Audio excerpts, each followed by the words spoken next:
Vigo is one of the most important ones, and if you just want to walk the last 100 kilometers, then you can start from Vigo. I'm a walker. I love trekking, so I used to walk. You cannot choose which is going to be the weather.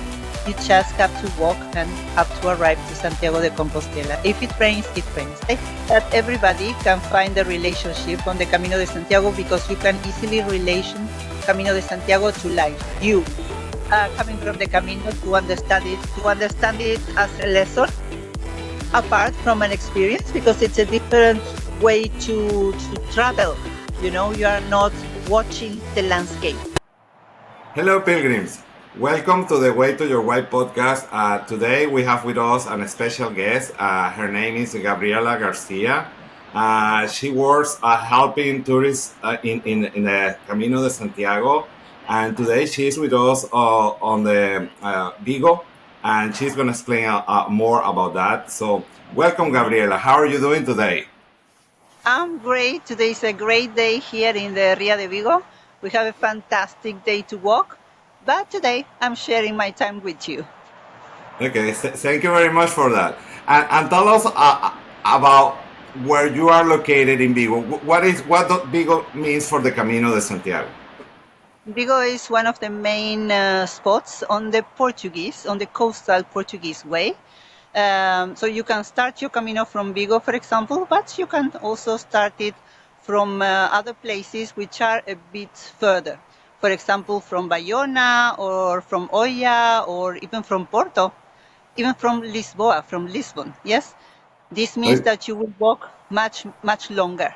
But Vigo is one of the most important ones, and if you just want to walk the last 100 kilometers, then you can start from Vigo and receive your certificate once you arrive to Santiago de Compostela. That's nice to know. I saw that you needed to start even a little further from Bayona, but now I know that we can start as well from Vigo. Walk the Portuguese Camino and discover its magic, starting in Porto with its colorful riverside chapter, crossing into Valencia's ancient fortress, and even exploring the breathtaking Sais Island, where along the coast of England, each path offered pilgrims a unique rhythm, rich history, and unforgettable beauty.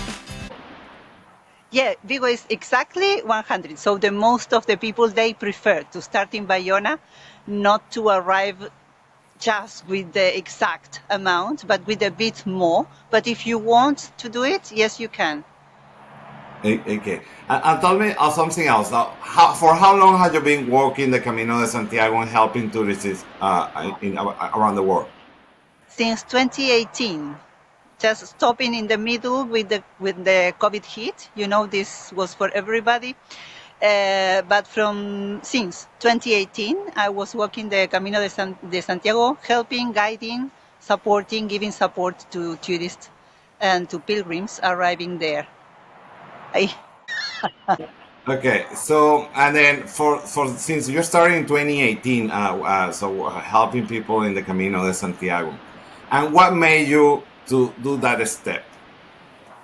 Well, I really wanted to. It was something in my bucket list. I want to do this because I was listening to many things about the Camino and about how different the experience is.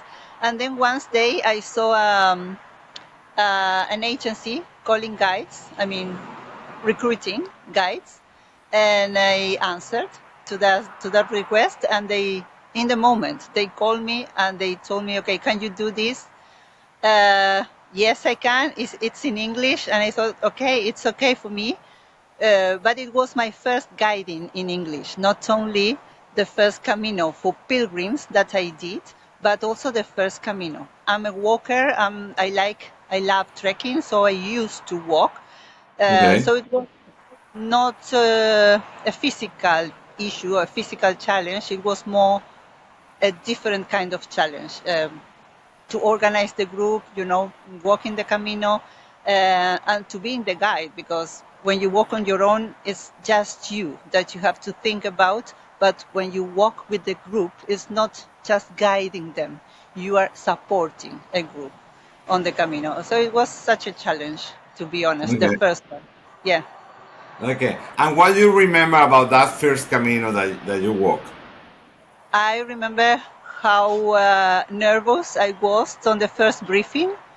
The first day, I was receiving part of the group, not all of it, in the airport in Santiago de Compostela. The rest of the group was waiting in Bayona for us to arrive and have a briefing all together. And when we arrived, I saw this part of the group that was in Bayona talking to another guide, and she was excellent. Her English was excellent. And I thought, oh my God, my English is not as good. And I got nervous in that moment, and I started talking to them, and I thought, this is not good. My pronunciation was terrible. I noticed that, and that made me more nervous even.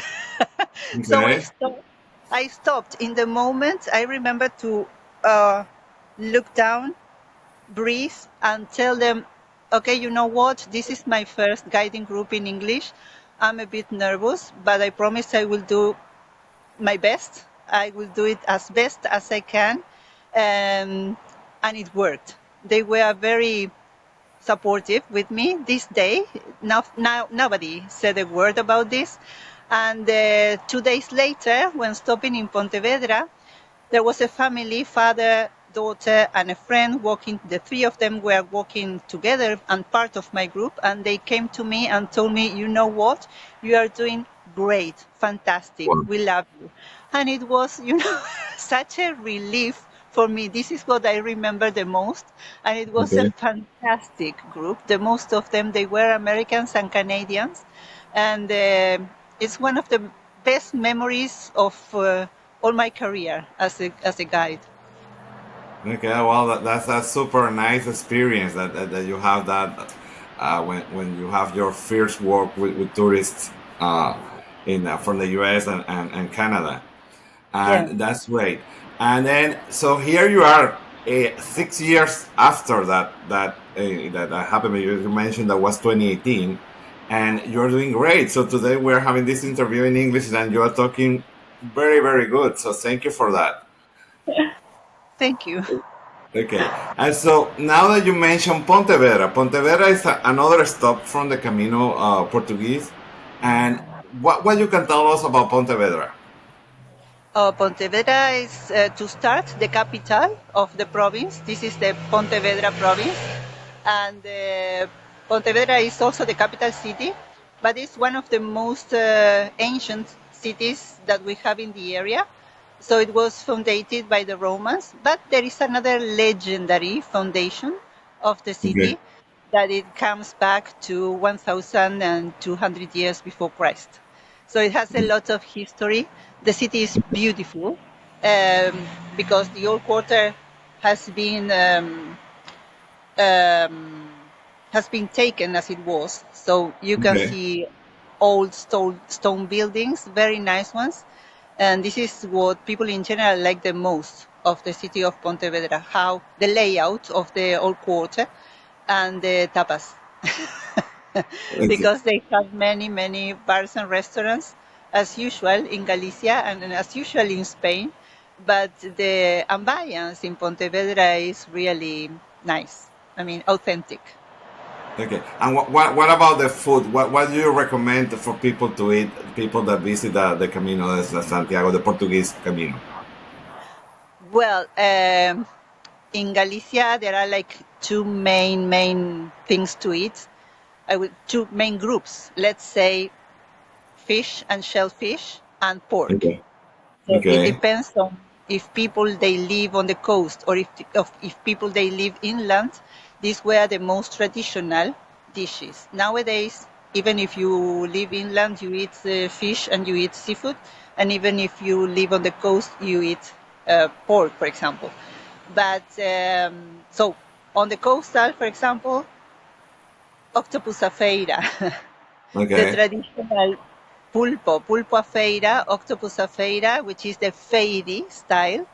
This means that it was a very affordable dish, that it was eaten by the people working in the ferry. After working, they will have their octopus.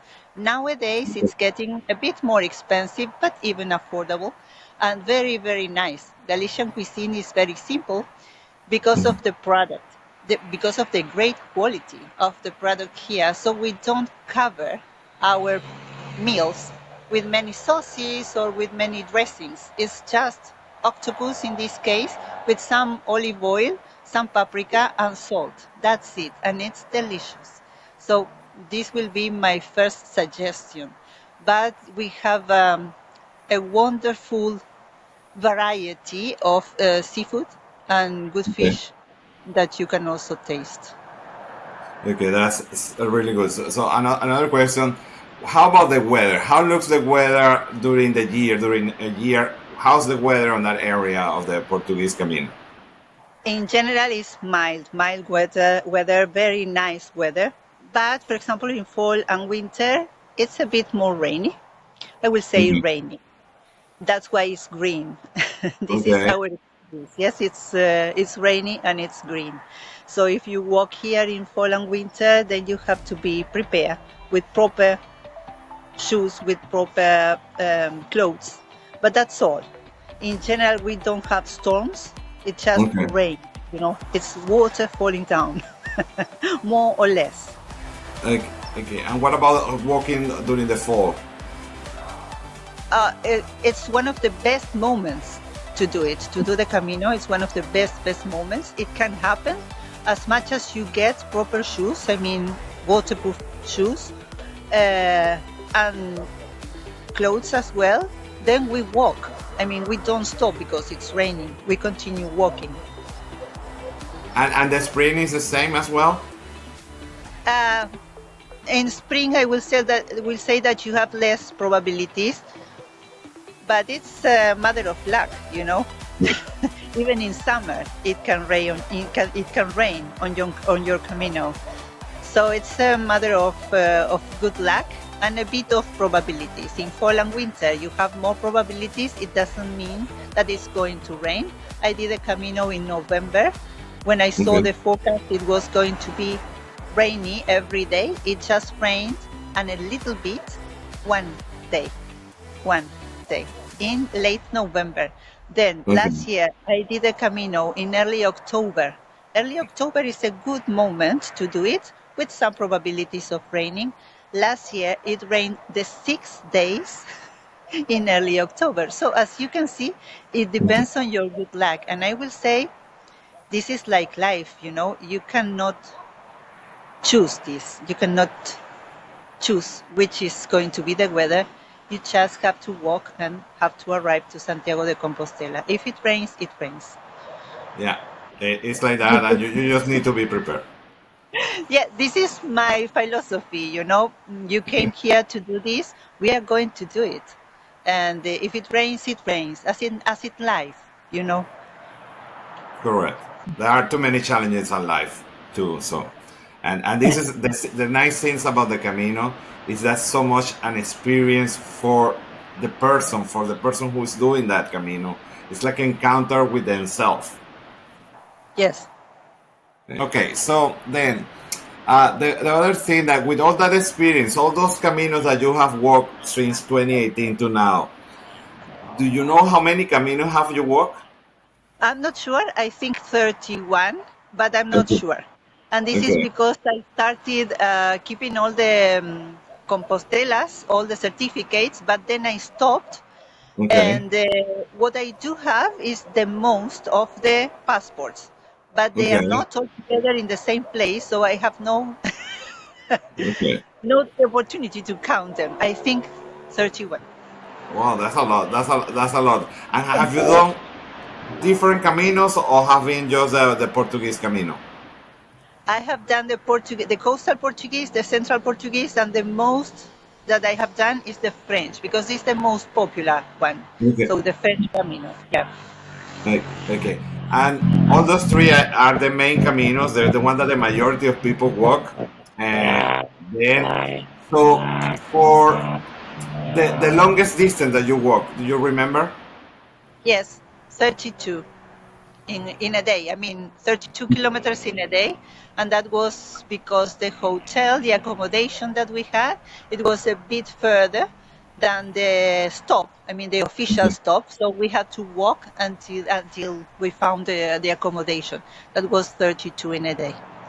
Okay, and then what about in total, from the moment that you start the Camino until you finish in Santiago? How many kilometers? In total, it's 123.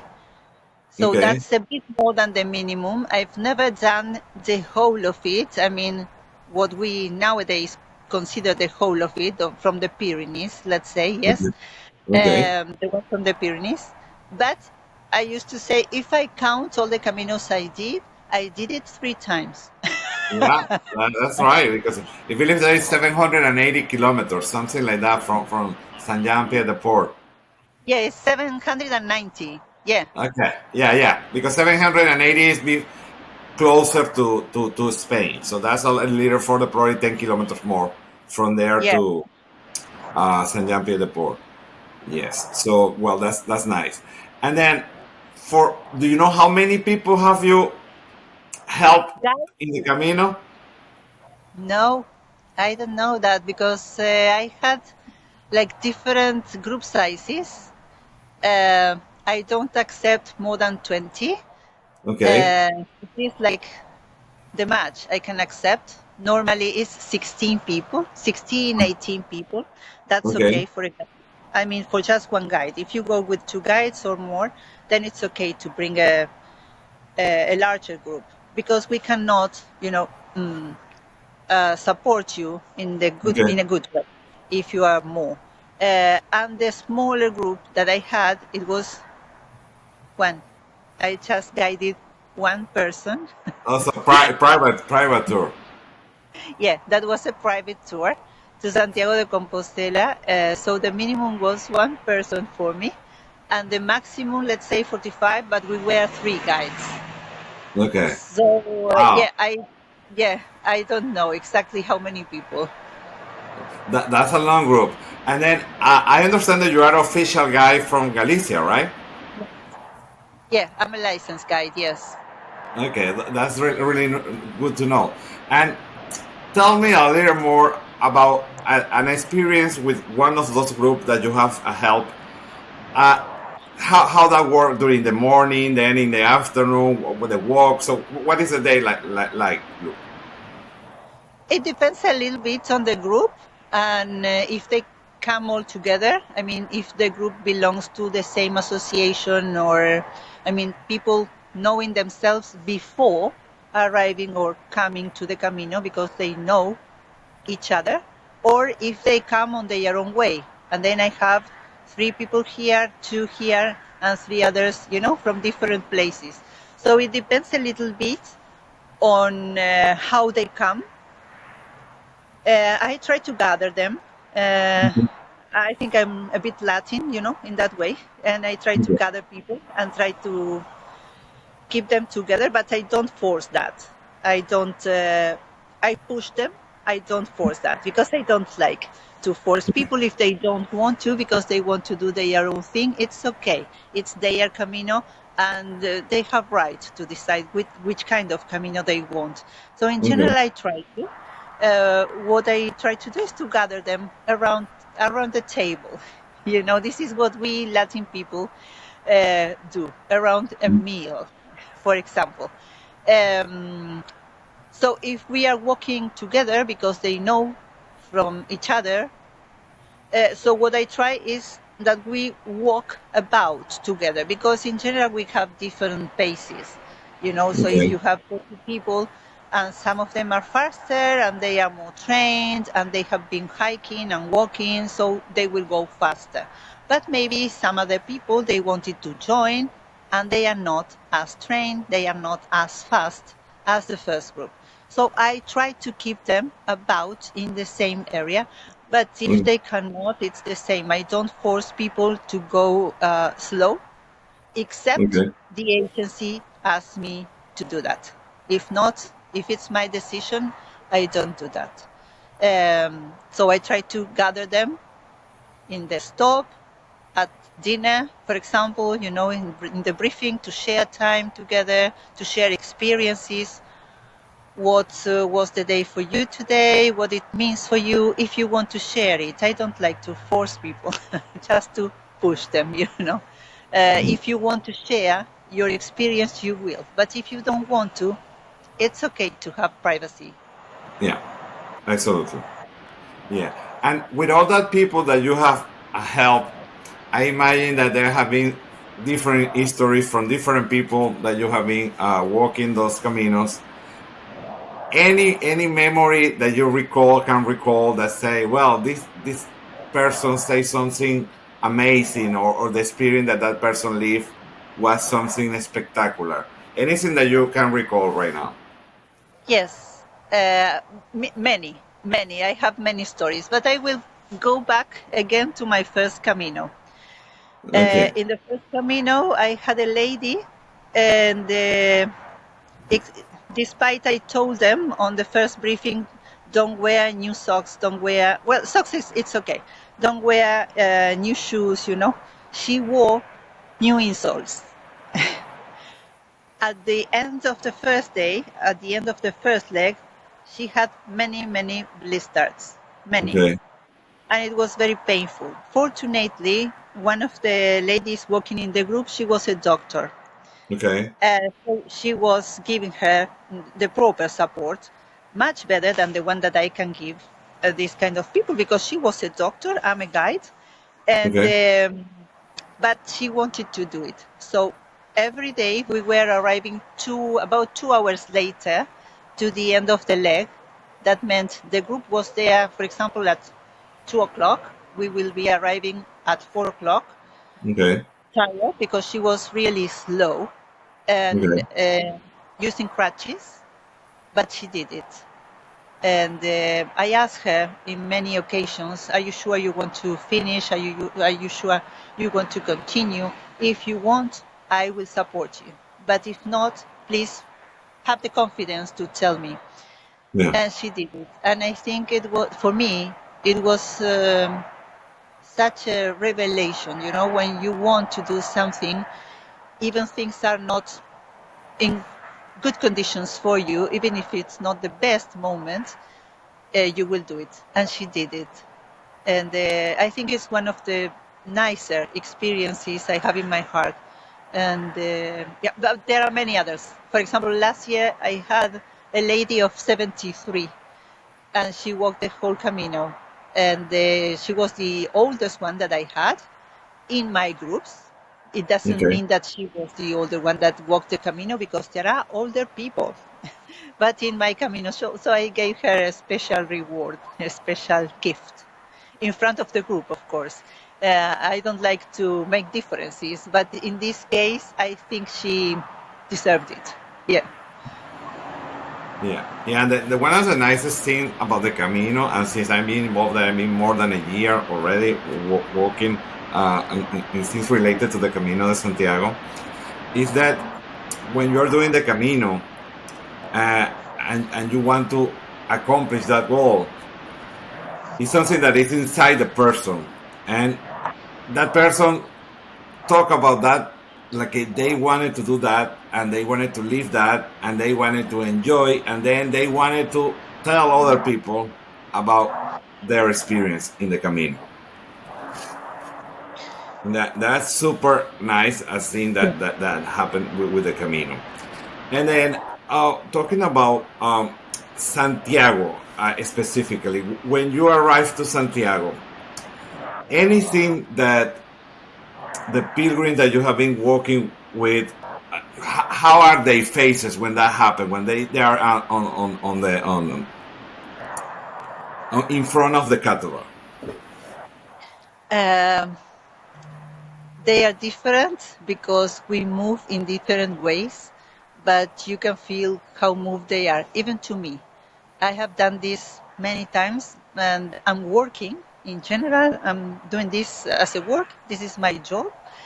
But even for me, to arrive to the Plaza del Obradoiro, to the Obradoiro Square in front of the cathedral, it makes me los pelos de punta. No sé cómo se dice en inglés. I don't know how to say it in English. Probably you can translate this in letters. Makes even me feel, the emotion. Some people cry, some people they just, some people they are happy, they want to jump. Some others they cry. Some others they want to have a moment in contemplation for themselves. So different people, they feel it in a different way, and it's also time to give them freedom to enjoy the moment, because we can celebrate together, but also it's a good moment for yourself. I think so. Correct. Yes, that's very true. And before 2018, what you used to work with? So what was your job before 2018? That was before 2014 and 16.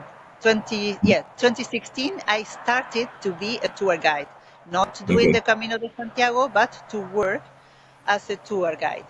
And before that, I was purchasing. I was purchasing for a stationery Okay. chain, and Okay. I just quit. Okay. And then because you work and in a company, and then now working at and things that you are doing for the Camino de Santiago, how would you relate an experience for someone that is working on a purchasing department and for someone that is going to the Camino de Santiago?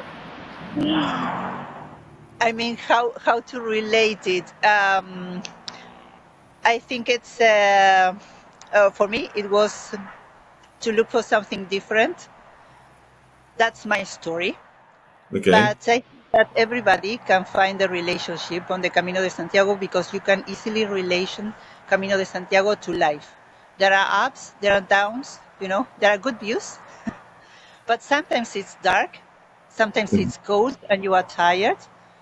But feel free that, make free that you will arrive to a valley, you will have fresh water, you will have a quiet place to rest and to continue walking. And then you will have another uphill and probably another downhill.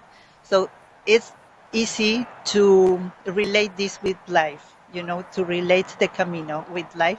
And you need a lot of willpower and to know your goal, to continue walking on the same way to arrive to your goal. In this case, the Cathedral of Santiago de Compostela, but in your life, you have your own goals.